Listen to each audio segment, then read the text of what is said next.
Okay, so tonight you're going to be working. Yay. Or tomorrow when you're, I know, what shock. Or tomorrow, whenever you're watching this, today's today for you.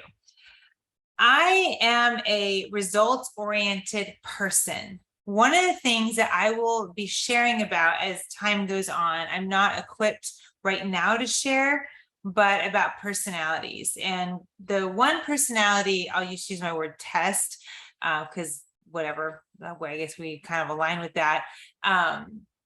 Because it mirrors, to me, from what I see, it mirrors the four faces of God. The lion, the ox, the man, and the eagle. But it's I don't know the name of the test. If one of you all in the chat, I can say it for the group. It's like sanguine, choleric, melancholy. I'm missing one, phlegmatic. I've studied, because I love studying humans, I do have a point, by the way, and this is relevant because I'm preparing you for down the road teaching. So just let it be in your mind and let it kind of lay some groundwork. These four personalities, and you probably can guess what personality I always resonate with, no matter what test it is. The thing is what I realize is a lot of times we tend to, and I don't know why, but with different people's personality, it's, oh, well, they're a blah, blah, blah. And kind of like we use it as a weapon. We don't really understand why the person is the way they are. And we don't look at the beautiful design that God made them. For example, in like Young Living, subscribe to well, not them, but the people in Young Living, the color personalities.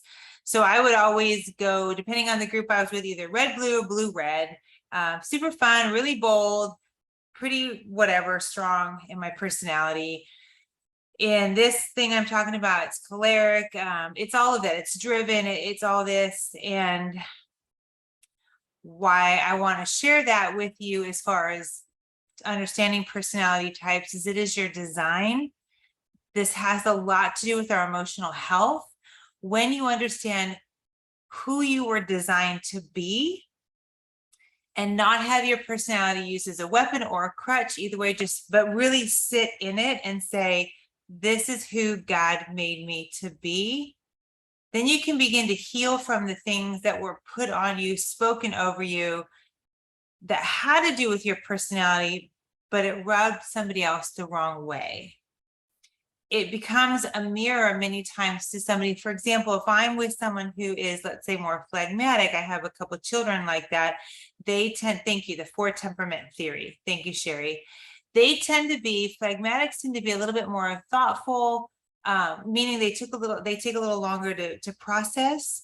They have to see all the things. They're a little slower to move.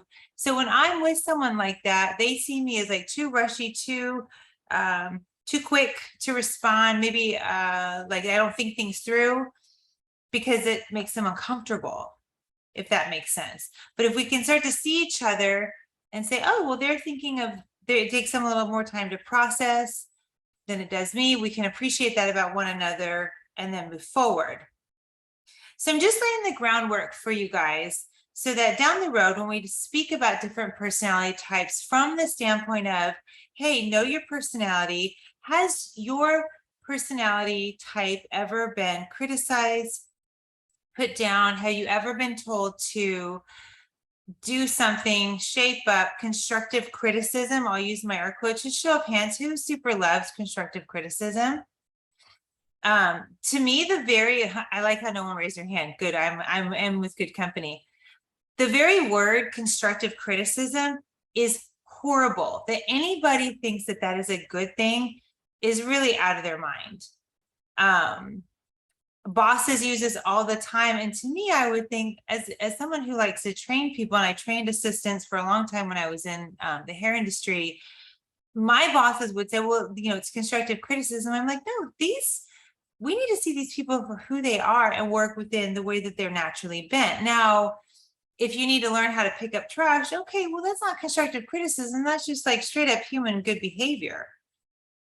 But a lot of times we use constructive criticism to shape someone into the mold that makes us feel more comfortable, or vice versa. We're shaped into somebody else's mold that makes them feel more comfortable. Consequently, it causes a host of woundings. And so as we discuss tonight, just again, having this in your mind, and we do some work together, some emotion work, understand that you have someone who is facilitating our time together. I'm somebody who is a tactile learner. I learn by doing. And what I've studied all the personalities, it seems as though people need to hear it, they need to see it, they also need to experience it. Experience really trumps listening all the live long day. And so tonight, as I say, we're going to call this a work time, or today, whenever you're listening. What I'd love for you all to do is get your oils if you don't have them already. The oils that I'm choosing are frankincense and lavender for the first portion. I decided to leave out stress away on that. That's a good trio for memory release, but I left out stress away because I really appreciate stress away for sleeping time. That's what I've been using that one for. And I'd like to leave it that way. For the second portion, I have transformation because we're going to be working on our mindset and our brain. I also have roots and wings because, as I shared last week, these two oils are with me near constantly, especially when I'm doing my work. They have really transformed how I think about my work. I've been getting a lot more ideas. So I'll give you a moment to go find your oils.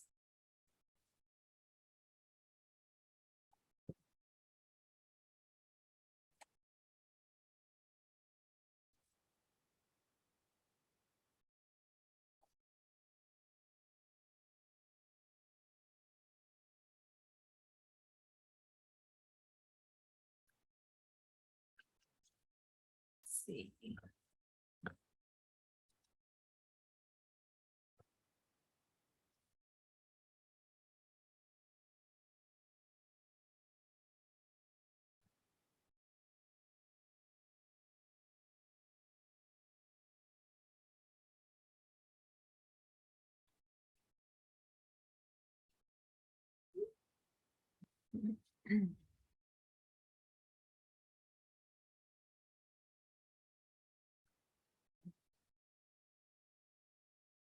Okay, so for those who have their oils now and are ready, let's take a minute. Actually, let's do this. Think about an emotion that you want to feel 30 days from now. Not I want to feel happy, but really something that pours out of you. That's part one. Part two would be thinking about how you feel right now, and then how you'd want to shift that. I don't want to say change. Let's just use the word shift, because change, that's so arbitrary. Something that you feel like you want to shift.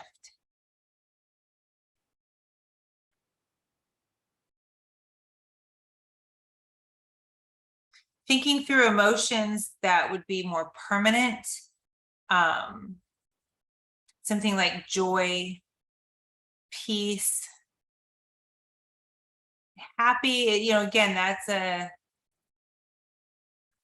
little bit, it's actually a little light, I think. I think that's my issue with that. And the word just sort of doesn't really hold a lot of weight. Courageous, even feeling abundant, confident, contentment. That's a beautiful word.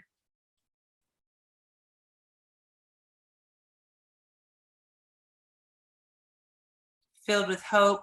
I'm just sharing different things that are coming in my mind, in case, again, sometimes I need to hear somebody's words because I'm thinking something, but I don't quite maybe have the right words to put into it. And then a shift. How are you feeling now? And then is there a gap between that? How can we shift that?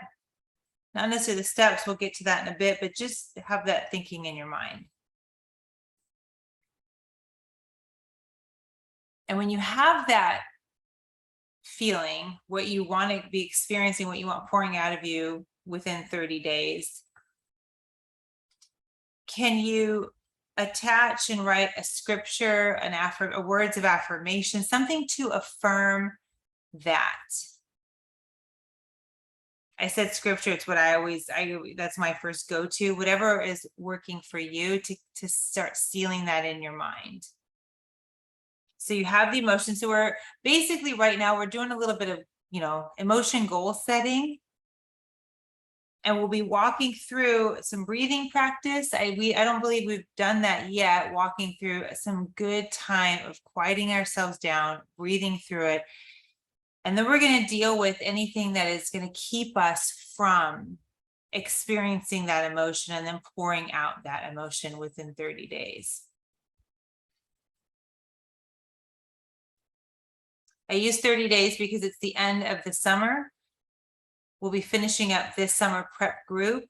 This is part of preparing for the future. As you guys are writing and thinking, I'll share today. I actually several times have had lunch with different friends who are, some are getting into gardening or they've been into gardening, and others are maybe thinking a little bit more thoughtfully about the future. We see, I call it the 10 spies network, right? The bad news bearers that you see all over social media and telling us all these terrible things that are happening in our world.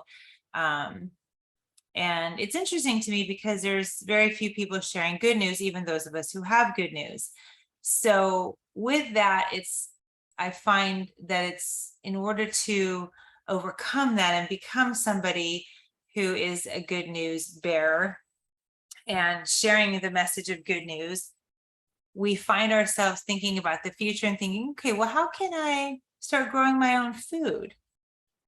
I mean, I know I eat a ton of tomatoes. It would be cost effective for my family to do that. And starting to think about these things. At the end of the summer, we'll have a new season. What do you want to be feeling in this next season? If you come up against somebody who is a bad news bearer, what emotion could ooze out of you onto that person and that group of people or the situation, so that it actually shifts what's happening and you start looking for solutions. Today, my friend was talking about gardening, and it's really interesting because she was talking about the soil, and a lot of them are having trouble with the soil. So they're all looking for solutions. No one's complaining, very productive.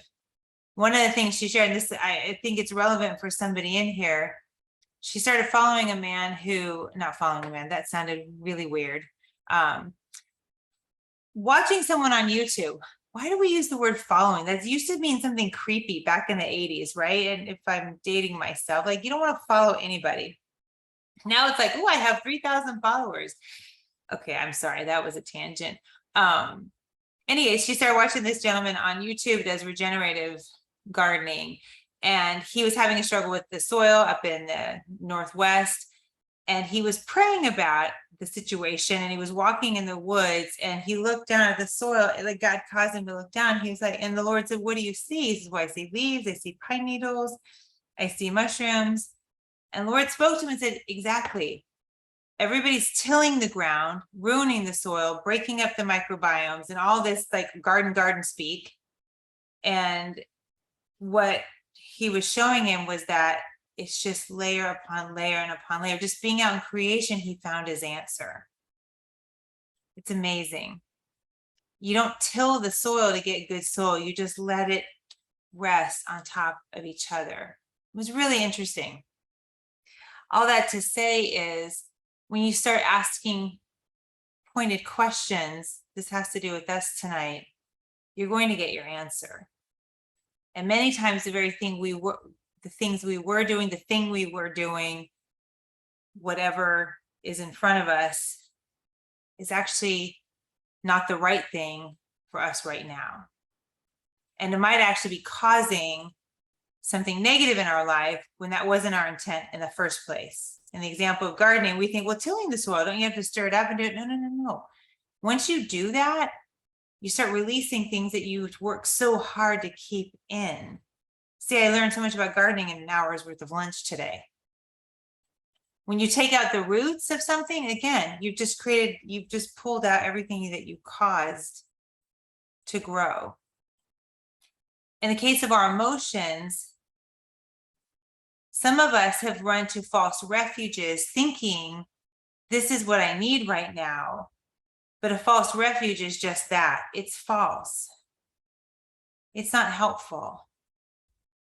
It's not giving us life. It could actually be doing something negative.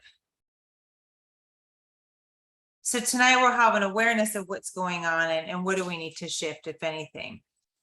So with your oils, you have your affirmations, your words to affirm the feeling, perhaps the scripture. So go ahead and take out your frankincense and or lavender.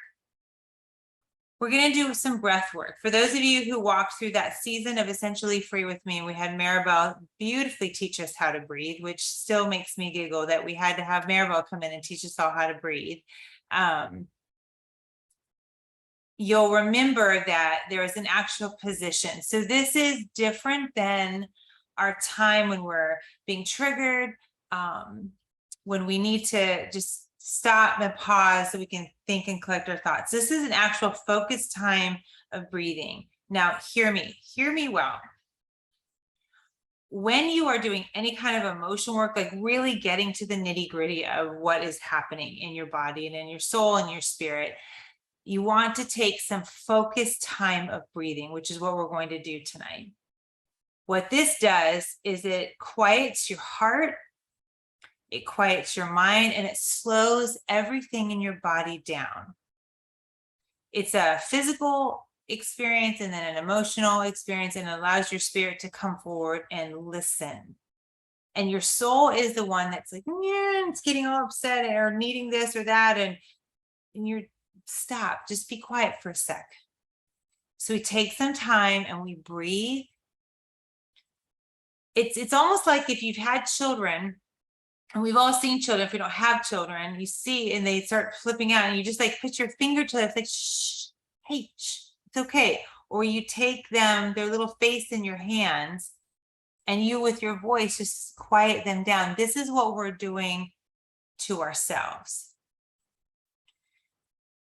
So when you, anytime from here on out, start to work on your emotions, we all have times where it's like, okay, I feel this way. I don't want to feel this way, so I'm going to work on it.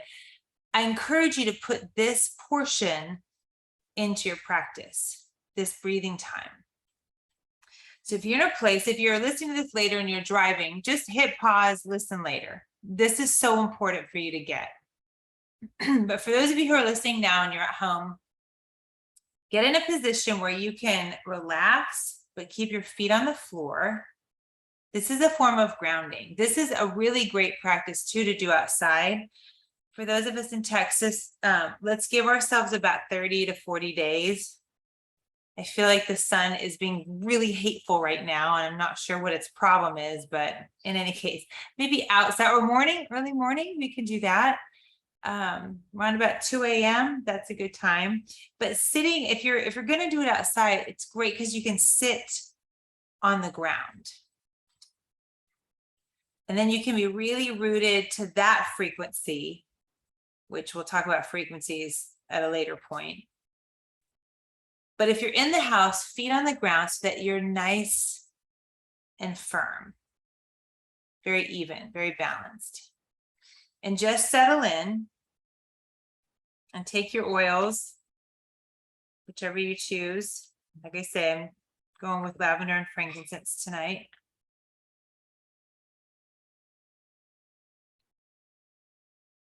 And just like we've practiced before, rubbing together 3 times, allowing the molecules to break up, to start diffusing into the air, cupping your hands over your nose and mouth, close down your eyes if you feel comfortable.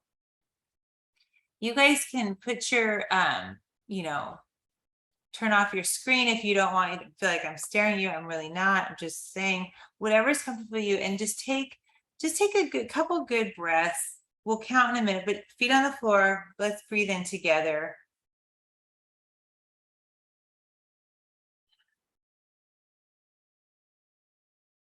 Breathe in again.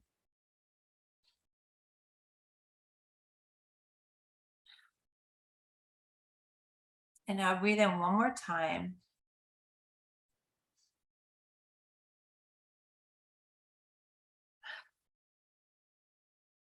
Okay. Now what I'm going to have you guys do, and I'm not going to do this with you because I'll walk you through it. But I want you to be breathing in your oils, hands over your nose and mouth like this. Quiet down your eyes. And I'm going to have you breathe in for a count of 4, and we'll hold it a little bit at the top and then exhale really hard. You'll blow it all out. Okay. So let's breathe in. 1, 2, 3, 4. Hold it. Now exhale all of it out. 2, 3, 4. Now do that again. Breathe it in again for a count of 4. 2, 3, 4. Hold it just a little bit. Now blow it all out just as hard as you can.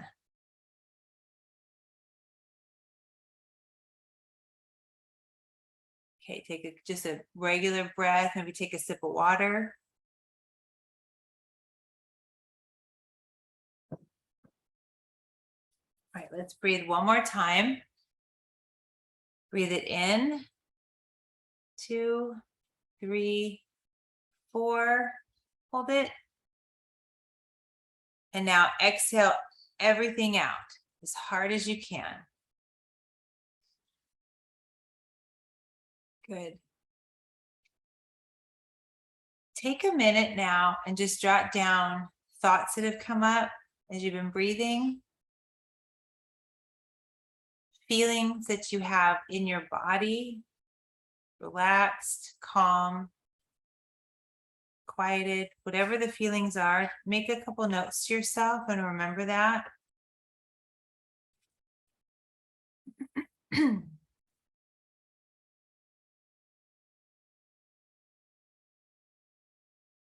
This is something that I would encourage you guys to put in practice. We did it for 3 minutes, but for you, 10, 15 minutes before bed is great. I saw some yawns in there, right? Because we're getting oxygen to the brain, and we're also, when we hold it, we're letting all of that carbon dioxide build up, and then you just blow it all out. It's really good practice. It expands your lungs. You're breathing deeply. You can do this in the morning when you wake up, clear off your mind. If you've had any unsettling dreams, it's a great way to breathe through that and release all that before you even hit the floor in the morning. Okay, now, with your emotion and with the words that you wrote down, everybody's muted except for me. Say that out loud and really listen. So you say the phrase out loud, I create new positive habits. Immediately, what is the thought that comes to your mind? Write that thought down. Don't judge it, just write it down.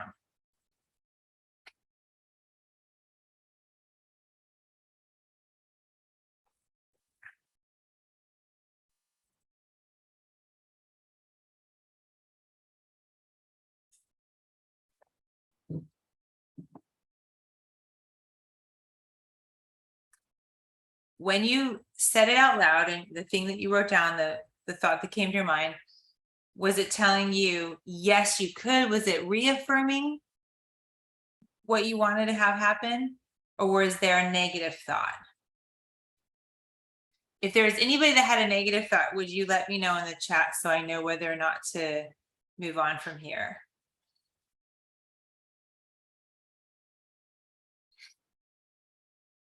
Okay, so we had 1 or so far.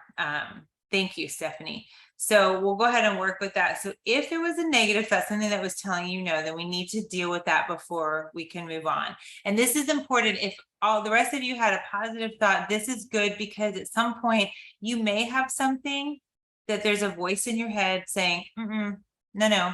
So we need to deal with that. Okay, Sherry, I'm laughing that you said I can't see because we literally just talked about that. Just so you guys are all in on the inside joke, I've been praying for my eyesight to be perfected and new again. And a friend of mine who does a lot of emotion coaching, but also spiritual stuff, she said, well, have you prayed and asked the Lord what it is that you don't want to see? And I'm like, no, because I don't want to know. And I started to share that with Sherry. She's like, bingo, I think we have our answer. So it made me giggle. With this, if you have a negative thought, we need to ask the question, why? So this would be a great time to use your frankincense, lavender, and stress away, just the three, or frankincense, hold on, let me say that again. Frankincense, stress away, and vanilla. The beautiful thing about stress away, it's the vanilla that helps quiet the mind and open up the senses, those three together. And ask the question out loud. What is keeping me from experiencing this, feeling this, believing this? It's usually a belief problem. I won't say 100%, but let's go with 90% of the time there's a belief situation happening, whatever it is. So we ask the question, what is keeping me from this? What does my subconscious know that the barrier is?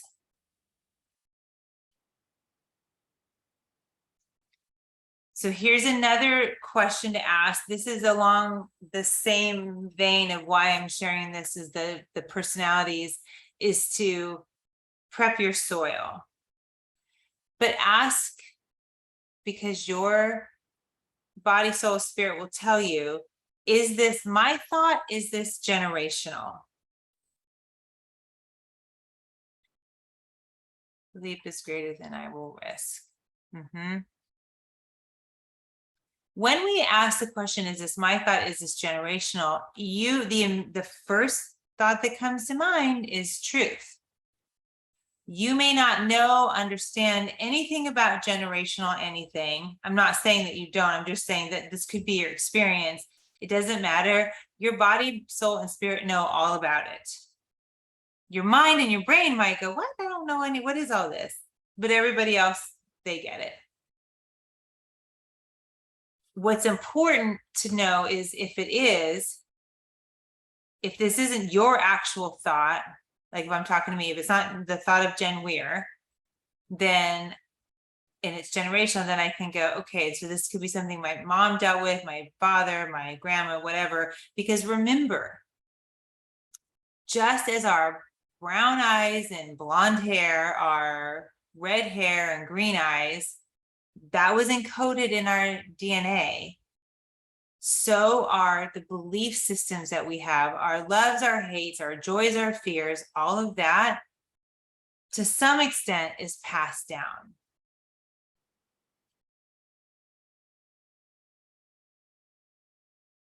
So as you ask the question, just understand there's a couple different ways we can go about dealing with that. If it's generational stuff, again, priming the pump, laying the groundwork. That's not what we're talking about now. We'll talk about that more in August, but just if you want to talk about that offline, off the class, we can totally have a conversation. We'll go on that then. But if these are your thoughts, one more question to ask and then we'll do the work. When was the first time I believed this? Just think about it for a sec. When was the first time this thought came to me? I had that belief.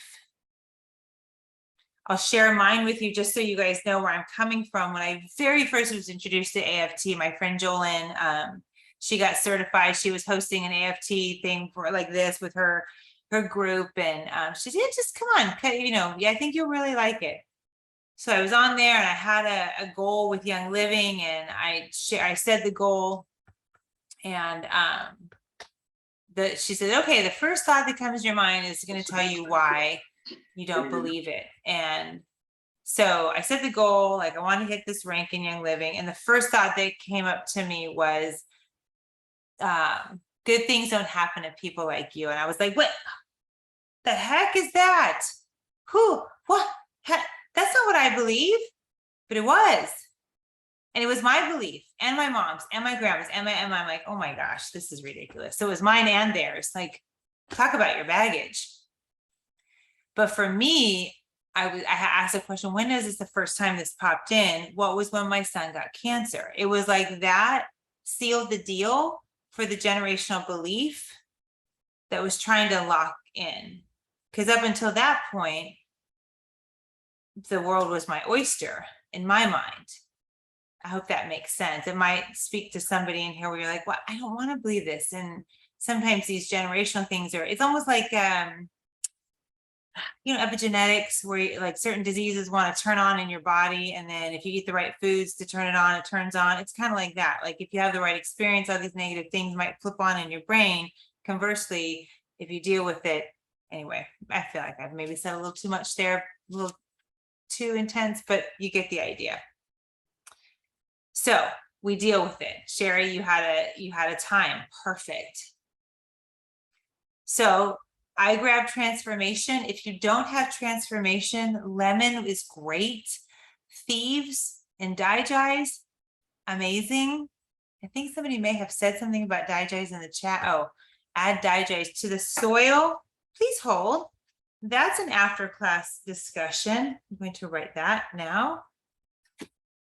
For those of you watching later, just ask me what Lisa told us about digest to the soil. Transformation, I'll talk about that. And then again, any other oil, like I said, thieves and digest, lemon on its own. Transformation contains oils, a really neat synergy that does help transform the mind to the way that you want it to be thinking. So we've asked the question, when was the first time I thought this? It's real simple. We breathe in our oil. We go back, we rewrite that message that got so embedded.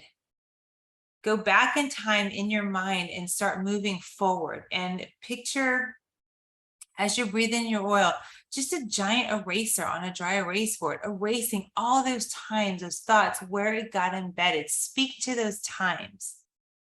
We revisit the past so much. Don't tell me time travel is not a thing. We freaking do it all the time. Unnecessarily, PS. We go back in time so often and we revisit these moments. How about we go back in time and revisit these moments with purpose? Forgiving ourselves, forgiving other people around us, speaking to ourselves in that moment. In those moments we chose to fear versus boldness. Speak to that person who chose fear. Speak love and joy and life over them, and then move forward in every moment in time, breathing in your transformation. The word of God says that we're to redeem the time. We're not asking God to redeem the time. We're supposed to do it. It's a command, in case we were unclear about that. So let's go do that. Redeem the time in your mind. Get it back. Use your transformation, use your lemon, whatever it is. If the lemon and or digest and thieves, those will just wake up the brain. It's almost like you need something to come in and give the brain a little slap upside the head, right? Just come on, get out of that. If you don't have transformation, I highly recommend it. I do believe you can get it on loyalty points, which I'm a huge fan of all that, because I buy my necessities not on loyalty, and then, not with my points.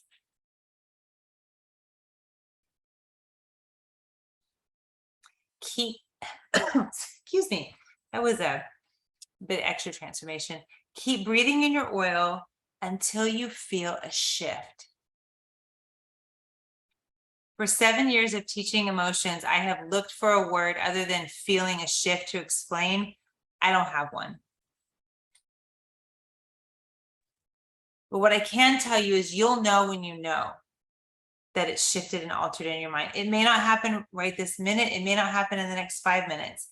This could be something as you breathe it in and you purposely say, I'm looking for ways to transform this. I want to go rewrite the past in my mind. I want to speak life and love and healing over this area.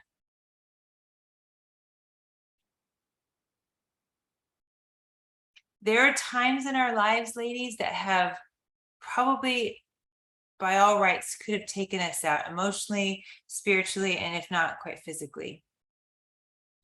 Go back to those devastating moments that have now kept you from what your calling is, what your purpose is, from feeling this emotion and this thing that you want to experience and ooze out of you in the next 30 days.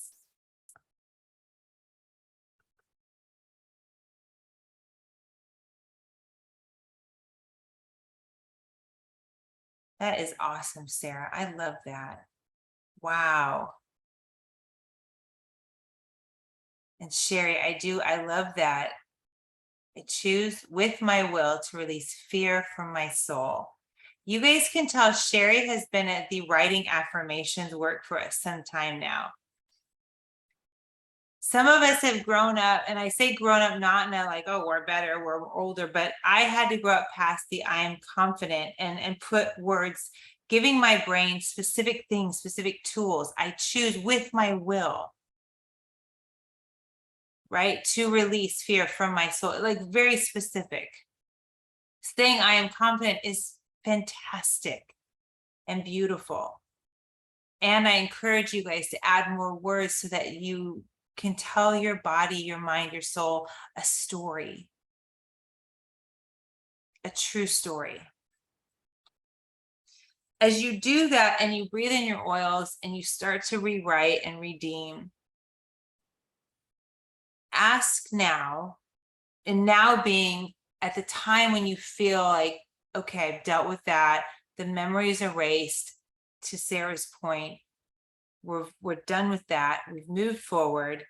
What are the next steps? These are more questions to ask. Breathing in your transformation. Maybe you breathe in your wings.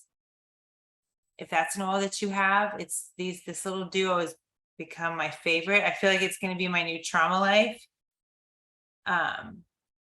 It just is a good one, good step. What are next steps? Are there any changes that need to be made? For example, if you want to feel strong, that strong is an emotion and it's a physical thing. Are there changes that you need to make? Is there music that you could be listening to that would encourage that? Can somebody remind me if we have talked about, if we have talked about high frequency music? Did I speak about that last week? Okay. So the high frequency music, if it's new to some of you listening either now or later, John Tussie, he was somebody that I had recommended. There could be others out there. He's a Christian man and he does the most incredible sounds. It's frequency for your DNA. If you look it up, there's different sounds that he has that help resonate with different parts of our DNA, different minerals that our body needs. It's way beyond my wheelhouse of being able to explain it. That being said, if strength is something that you need or anything like that, maybe listening to some high frequency music to get it into your bones. Maybe that's the next step. These are just ideas that, as I say, changes. Ooh, whole tones. That's you, Lisa? That's a high frequency one. Okay, I feel like I've heard that. I don't know that I've ever listened to it. Is it by somebody or it's just called whole tones?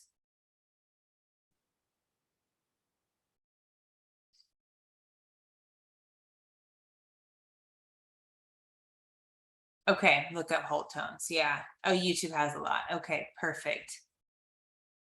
I'm learning so much more about frequency and I'm realizing that it's something that we talk about a lot with our oils, but maybe we don't utilize all the things in creation that God has given us. So music, especially, music is so powerful. I mean, goodness.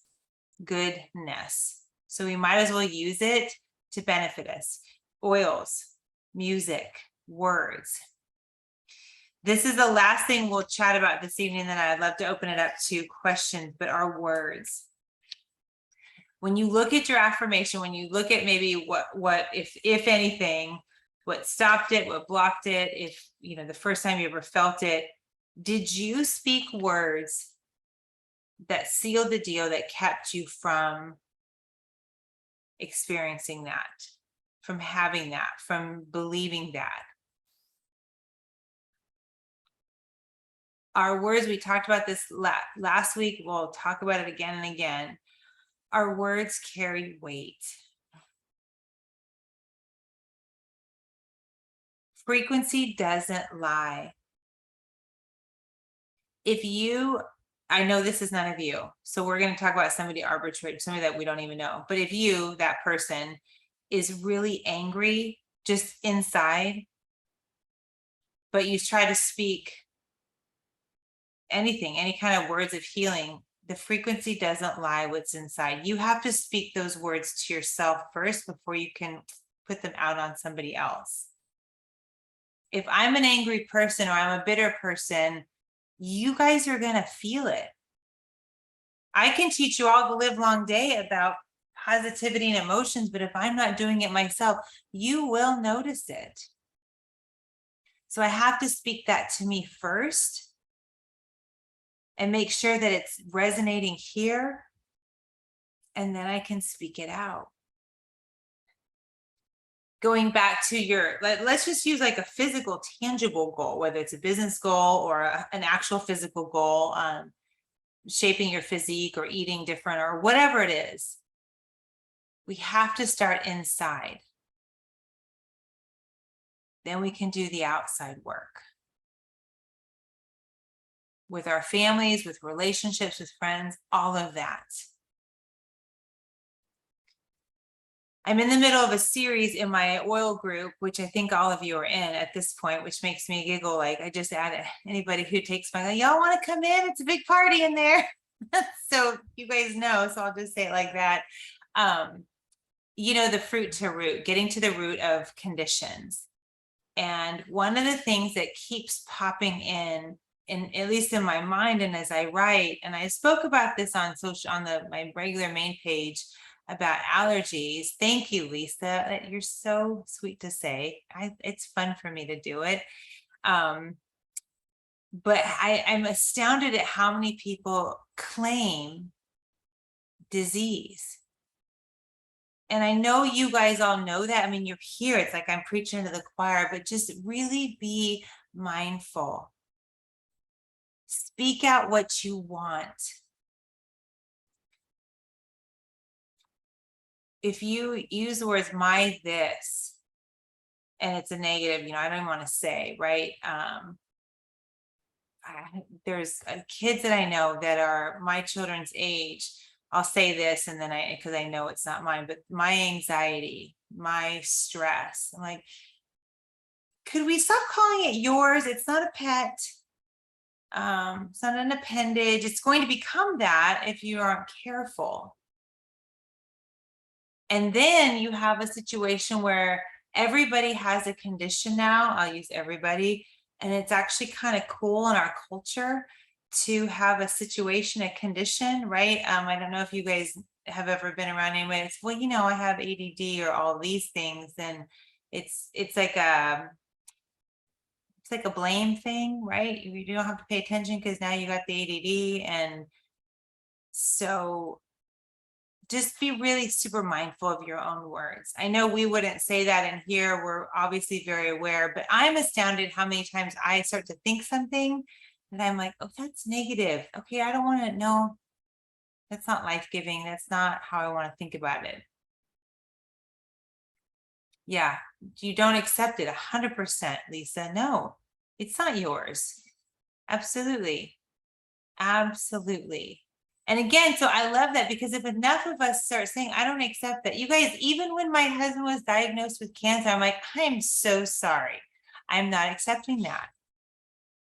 And there's so much to that. At some point, like I always say, I'll share it, but there has to be a lot on the person who has its end. I can't not accept it on somebody else's behalf, if that makes sense.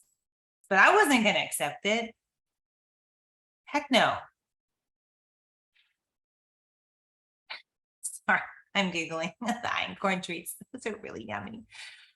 Anyway, be careful of your words. I should say, give careful attention to your words. Give extra careful attention to your words. Even, a good practice I like to do sometimes is think back in my day. I did this like for business, for Young Living, when I was a hairdresser, and think, what went well today? What didn't go so well? How can I change that?